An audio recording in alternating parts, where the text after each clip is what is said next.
서울 마포갑 노웅래 의원입니다. 오늘로 민주정부 3기 문재인 정부 출범 125일입니다. 총리께 묻겠습니다.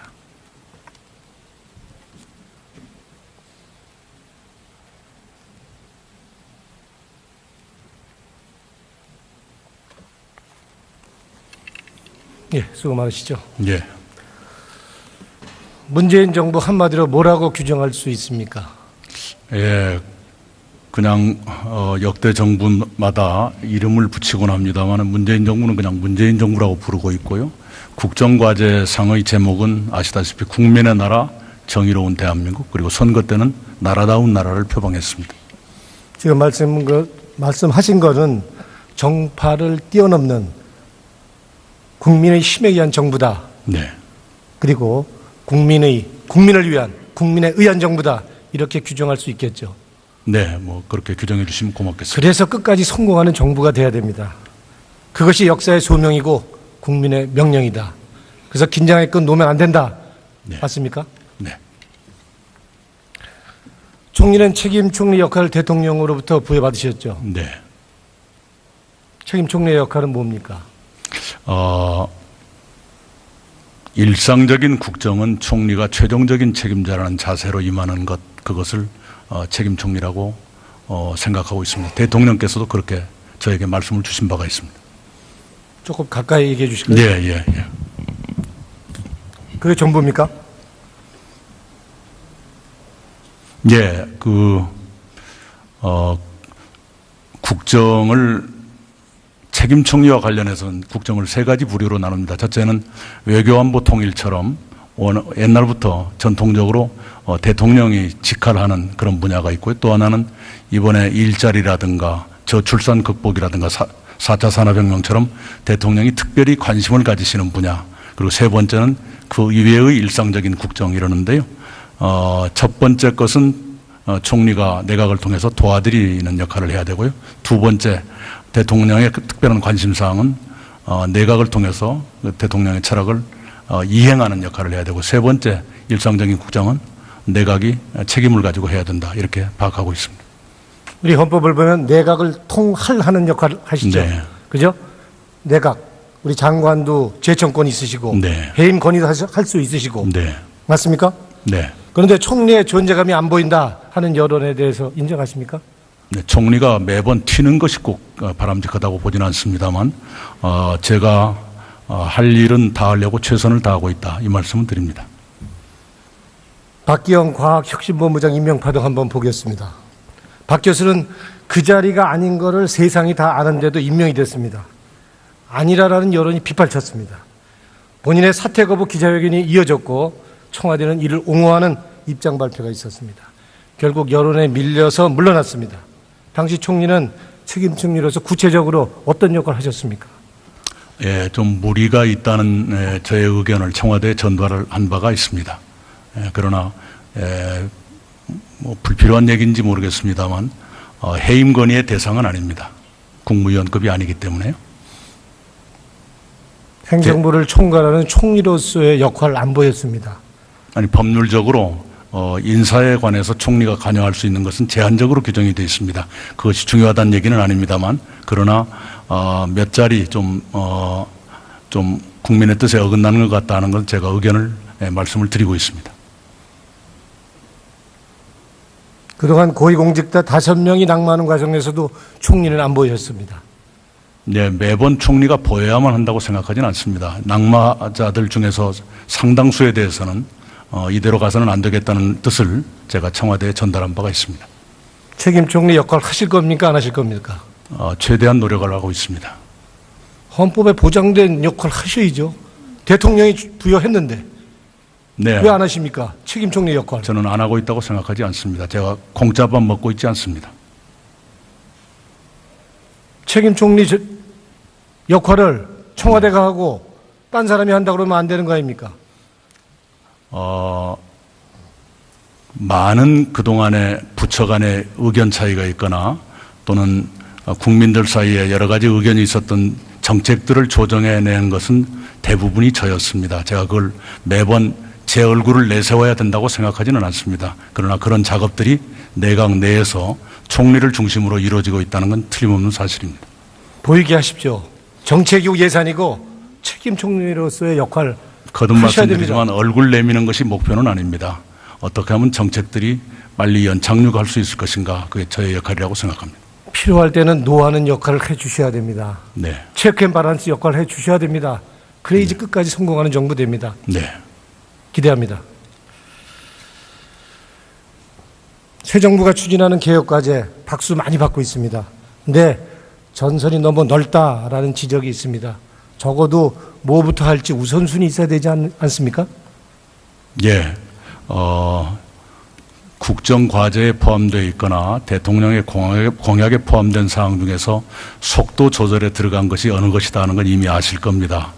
그 과정에 저의 역할이 있었고요. 실제로 말씀 주신 대로 전선을 너무 넓히지 않는 것이 좋겠다는 판단도 작용했습니다. 그건 인정합니까? 네. 대표적인 대선 후보 공통 공약이 검경 수사권 조정입니다. 그런데 이거 진전 안 되고 있습니다. 또 이거 후지부지 되는 겁니까? 지금 검찰 개혁이 법무부 내부에서 지금 그 위원회가 작동을 하고 있고요. 검경 수사권 조정은 정부 내에서도 노력을 하고 있지만 국회도 함께 노력을 해주셨으면 좋겠습니다. 작업은 진행되고 있습니다. 확실히 의지가 있다는 얘기시죠? 예. 우파 영화 제작에 국정원 개입하고 있다. 이거 알고 계십니까? 네. 국정원이 개입했다는 정황이 포착됐습니다. 국정원 국내 파트 2차 장사에 화이트리스크 지원하기 위한 엔터팀을 구성했고 엔터팀 IO 요원이 우파 영화 기획안을 들고 제작자와 후원자를 물색한 것이 확인됐습니다. 관련 증언은 저 화면에서 보입니다. 영화까지도 정보기관에 정치적 도구로 악용했다는 것입니다. 이거 조사하시겠습니까? 예, 그 보도를 통해서 봤습니다만 진실을 알아볼 필요가 있다 이렇게 생각합니다. 조사 확실히 해 주십시오. 네. 네. 안정봉과 김영한 전 수석의 업무 수첩에 나오는 김기춘 전 실장의 메모. 저기 보시다시피 정치 공작의 증거입니다. 우파 영화 제작에 국정원이 개입했다 하는 증거가 저기 나오고 있습니다. 확실하게 조사해 주셔야 됩니다. 네. 예, 비정상의 방송도 적폐입니다. 적폐 중에 적폐입니다. 편파 방송을 위해서 기자, PD를 현장에서 내쫓고 그리고 스케이트장 청소시키는 게 우리 대한민국 방송의 현실입니다. 마구잡이로 해고, 징계, 전보 조치도 마구차 행하고 있습니다. 이런 망나니 짓을 하는 방송 경영진 조사를 두고서 언론 탄압이라고 한다 사람이 있다는데 총리는 어떻게 보십니까? 그것은 부당노동행위에 해당되는 것이고요. 지금 부당노동행위의 혐의로 조사되고 있는 것으로 압니다.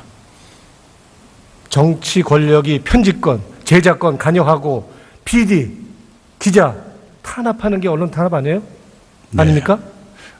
언론의 농단이라고 생각합니다. 이러면 안 됩니다. 이런 경영진, 이거는 책임을 묻고 조치해야 됩니다. 네, 법에 언론 따라, 자유, 언론 독립성과 별개 문제입니다. 예, 법에 따라 조사가 진행되고 있으니까요. 결과를 지켜보겠습니다. 블랙리스트 낙인 찍어갖고 특정인 방송에서 배제하는 행위, 이거 방송법 위반이죠.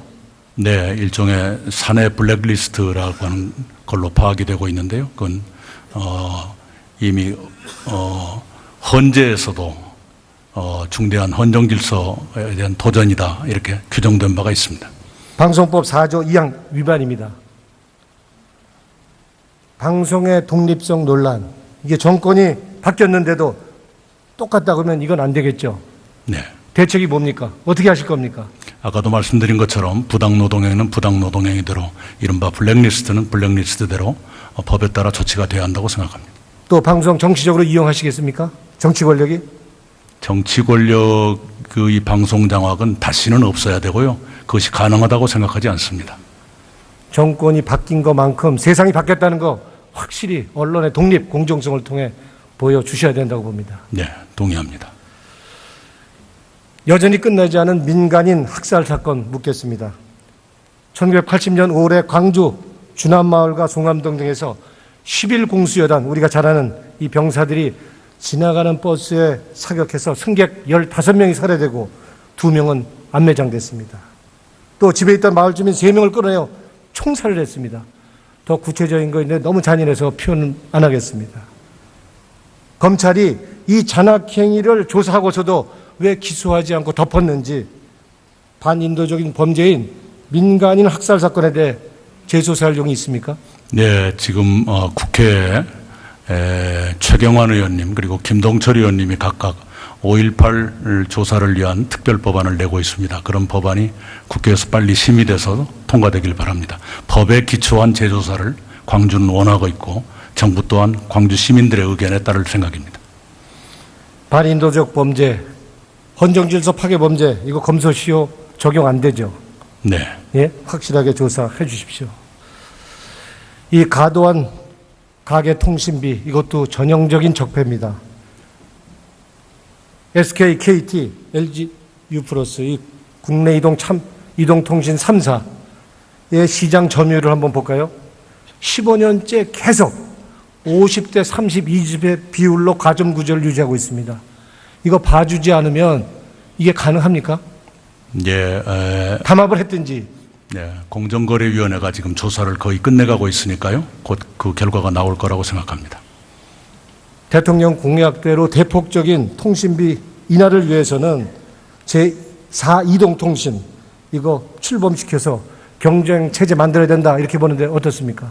예, 원칙적으로 동의하고요. 공정거래위원회가 지금 조사를 거의 끝내가고 있기 때문에요. 그 결과를 지켜보겠습니다. 그동안 이동통신 3사가 반대해서 7차례나 제4 이동통신 무산됐지 않습니까? 네. 검토해 주십시오.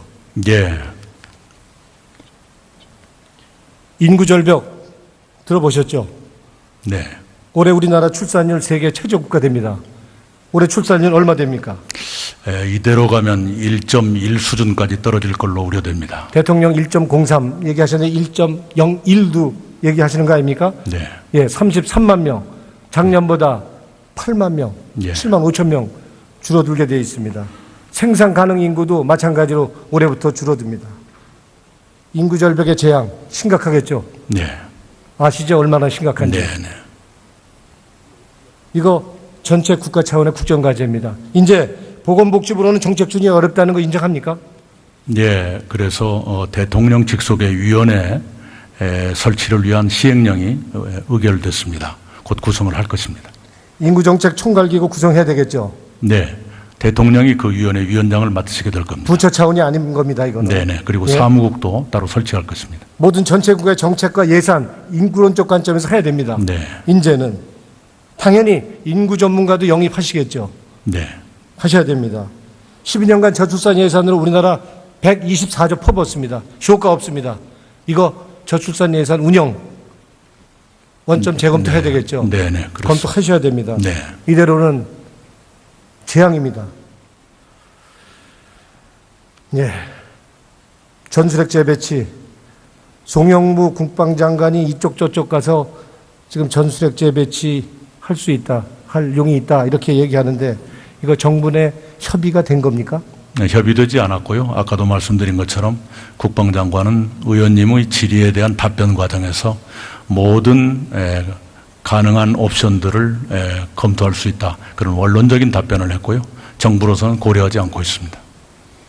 그럼 정부 내 협의된 거 아닌데 국방장관이 마음대로 이렇게 이제 전술핵 재배치 얘기할 수 있습니까? 국방장관으로서 국회에서 의원들의 무서운 질의를 받다 보면 그런 답변이 나올 수도 있겠구나 싶은데 네, 바람직하지 않다고 생각합니다. 그거는 아니라고 봅니다. 그건 아니고요. 국방부 장관은 저의 다른 뜻이 있는 겁니다. 제가 거듭 말씀드리지만 그러니까 지금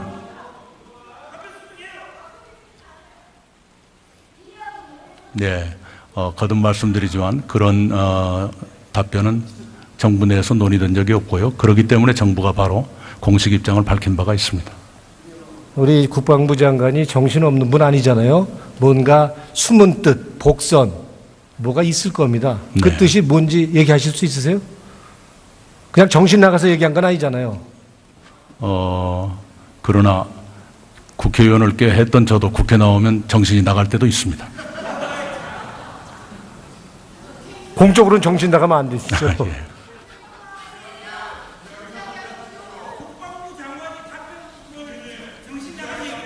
아니, 거듭 말씀드리지만. 아니, 조용히 하세요.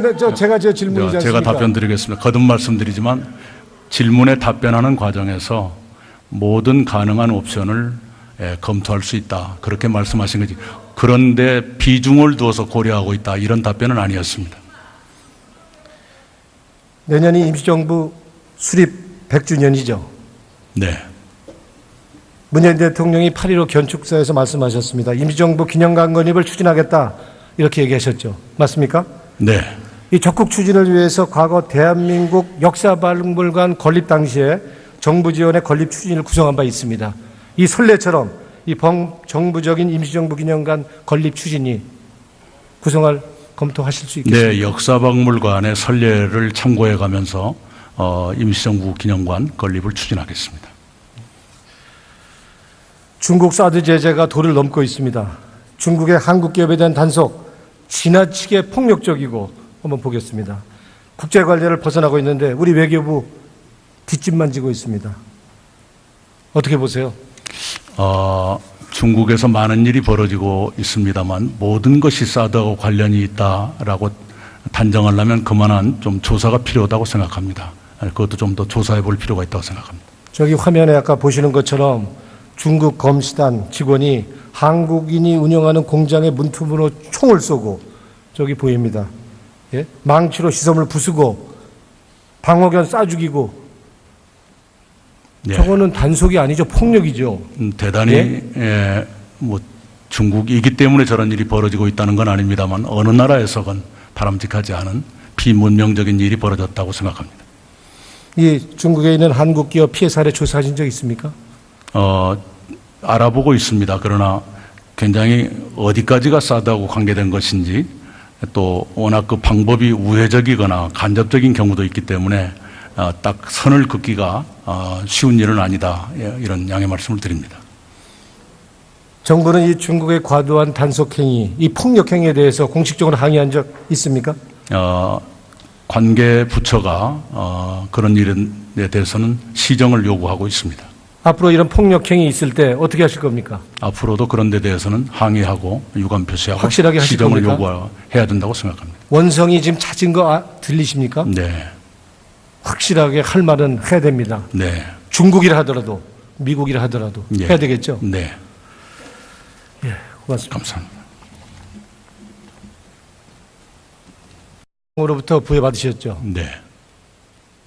책임 총리의 역할은 뭡니까? 일상적인 국정은 총리가 최종적인 책임자라는 자세로 임하는 것, 그것을 책임 총리라고 생각하고 있습니다. 대통령께서도 그렇게 저에게 말씀을 주신 바가 있습니다. 조금 가까이 얘기해 주실까요? 네, 예, 예. 그게 전부입니까? 예,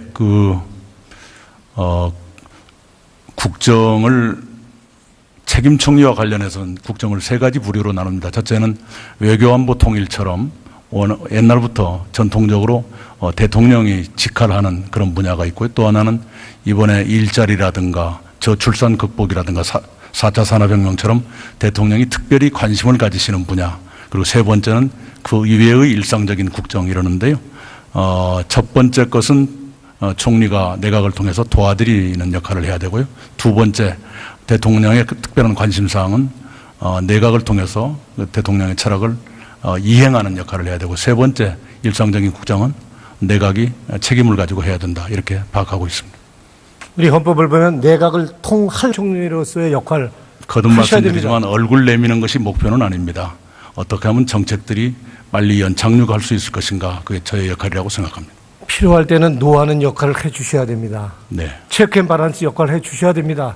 그래야지 끝까지 성공하는 정부 됩니다. 네. 기대합니다. 새 정부가 추진하는 개혁과제 박수 많이 받고 있습니다. 근데 전선이 너무 넓다라는 지적이 있습니다. 적어도 뭐부터 할지 우선순위 있어야 되지 않습니까? 예, 국정과제에 포함되어 있거나 대통령의 공약에 포함된 사항 중에서 속도 조절에 들어간 것이 어느 것이다 하는 건 이미 아실 겁니다. 그 과정에 저의 역할이 있었고요. 실제로 말씀 주신 대로 전선을 너무 넓히지 않는 것이 좋겠다는 판단도 작용했습니다. 그건 인정합니까? 네. 대표적인 대선 후보 공통 공약이 검경 수사권 조정입니다. 그런데 이거 진전 안 되고 있습니다. 또 이거 후지부지 되는 겁니까? 지금 검찰 개혁이 법무부 내부에서 지금 그 위원회가 작동을 하고 있고요. 검경 수사권 조정은 정부 내에서도 하는 역할을 하시죠. 네. 그죠? 내각, 우리 장관도 재청권 있으시고 네. 해임 건의도 할 수 있으시고 네. 맞습니까? 네. 그런데 총리의 존재감이 안 보인다 하는 여론에 대해서 인정하십니까? 네, 총리가 매번 튀는 것이 꼭 바람직하다고 보지는 않습니다만 제가 할 일은 다 하려고 최선을 다하고 있다 이 말씀을 드립니다. 박기영 과학혁신본부장 임명파동 한번 보겠습니다. 박 교수는 그 자리가 아닌 거를 세상이 다 아는데도 임명이 됐습니다. 아니라라는 여론이 빗발쳤습니다. 본인의 사퇴 거부 기자회견이 이어졌고 청와대는 이를 옹호하는 입장 발표가 있었습니다. 결국 여론에 밀려서 물러났습니다. 당시 총리는 책임 총리로서 구체적으로 어떤 역할을 하셨습니까? 예, 좀 무리가 있다는 저의 의견을 청와대에 전달을 한 바가 있습니다. 그러나 뭐 불필요한 얘기인지 모르겠습니다만 해임 건의의 대상은 아닙니다. 국무위원급이 아니기 때문에요. 행정부를 총괄하는 총리로서의 역할을 안 보였습니다. 아니 법률적으로 인사에 관해서 총리가 관여할 수 있는 것은 제한적으로 규정이 되어 있습니다. 그것이 중요하다는 얘기는 아닙니다만 그러나 몇 자리 좀 국민의 뜻에 어긋나는 것 같다는 건 제가 의견을 말씀을 드리고 있습니다.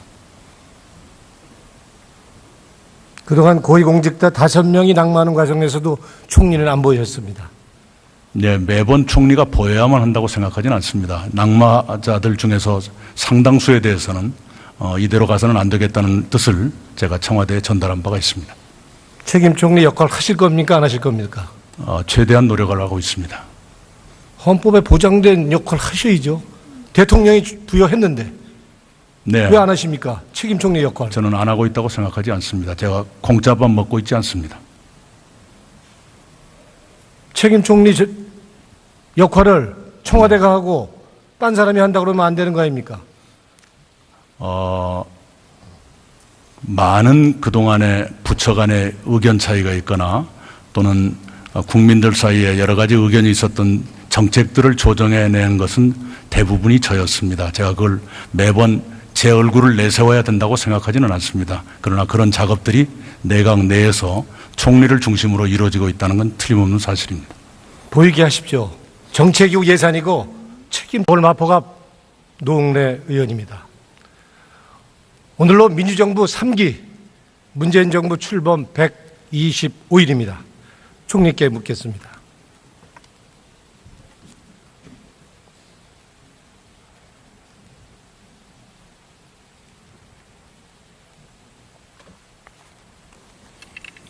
예, 수고 많으시죠. 예. 문재인 정부 한마디로 뭐라고 규정할 수 있습니까? 예. 그냥 역대 정부마다 이름을 붙이곤 합니다만 문재인 정부는 그냥 문재인 정부라고 부르고 있고요. 국정과제상의 제목은 아시다시피 국민의 나라, 정의로운 대한민국, 그리고 선거 때는 나라다운 나라를 표방했습니다. 지금 말씀하신 것은 정파를 뛰어넘는 국민의 힘에 의한 정부다. 네. 그리고 국민을 위한, 국민에 의한 정부다. 이렇게 규정할 수 있겠죠. 네, 뭐 그렇게 규정해 주시면 고맙겠습니다. 그래서 끝까지 성공하는 정부가 돼야 됩니다. 그것이 역사의 소명이고 국민의 명령이다. 그래서 긴장의 끈 놓으면 안 된다. 네. 맞습니까? 네. 총리는 책임 총리 역할을 대통령